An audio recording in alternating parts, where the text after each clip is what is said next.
Isa sa mga problema ng ating roof deck ay kapag nasisira ang waterproofing dahil ito ay exposed at kailangan mayroong concrete topping.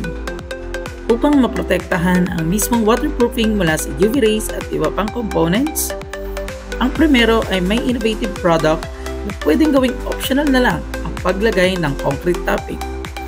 Ang Primero product na mayroong features na UV resistant, waterproofing, paint, and food trafficable. Take note na ang Primero product ay perfect na pang DIY dahil ito ay easy to apply na parang naglalagay ka lang ng pintura sa isang surface. Kaya kung meron pa kayong ibang katanungan, mag-message at mag-comment lang kayo sa video na ito. Sa Primero, selyado todo. Tandaan, magtanong sa eksperto.